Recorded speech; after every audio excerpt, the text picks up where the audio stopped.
এই তো কাব্বিলুই হয়ে গেছে। কাব্বিলুই আজকে কাব্বিলুইয়ের 6টা হয়ে গেছে, 7টা 8টা, আজকে 8টা ডোজ হচ্ছে।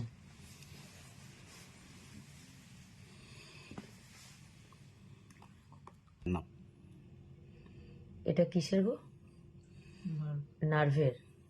এই দেখো, ওর যেহেতু হিমোপোটোজিয়া যে রোগটা হয়েছে তার জন্য নার্ভের সমস্যা এসে গেছে। এই দেখো, এটা তার নার্ভের, এটা ইঞ্জেকশন। দেখো, আজকেও প্রচুর মেডিসিন চলছে। কালকে আবার হসপিটাল ভিজিট আছে, দেখা যাক কালকে ডক্টর দেখে কি রিপোর্ট করে। মোটামুটি কাঠবিড়ালি একটু উঠে দাঁড়াচ্ছে, মানে কাঠবিড়ালি একদমই দাঁড়াচ্ছিল না।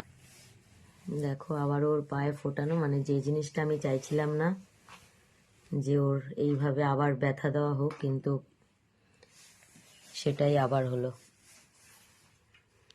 এই দেখো, এই ইঞ্জেকশনটা, এটা পুরো মেডিসিনটা ব্ল্যাক কালার, এটা আয়রনের জন্য। এই যে